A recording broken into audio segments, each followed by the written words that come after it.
24 na may nagkaroon ng revelation si VP Sara at sinabi niya rin yan kay BBM, pero ang sabi ni VP Sara parang binaliwala lang, parang hindi pinapakinggan. So parang nagtataka ngayon si VP Sara, bakit ngayon ka lang gumalaw? Bakit ngayon lang may aksyon? Bakit nung sinabi ko na may ganito na nangyayari sa DepEd, especially dun sa school building, bakit walang aksyon?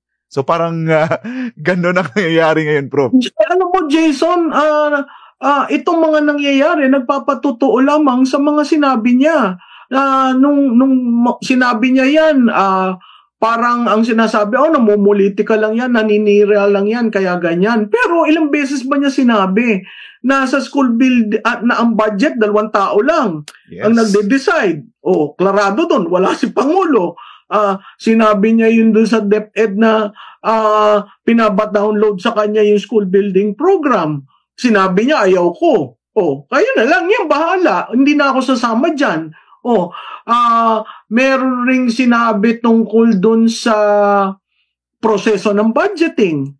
So, hindi siya nagkulang. Ngayon, parang with hindsight, nakikita natin, tama pala siyang magalit, no? Tama palang, talaga palang sinabi niya.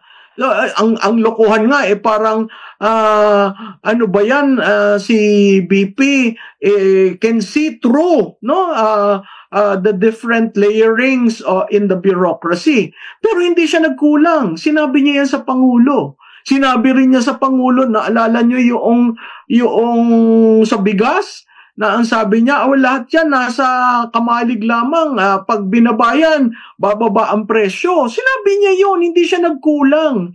So makikita mo, kahit hindi siya tinatanong, sinasabi niya, ito yung nangyayari.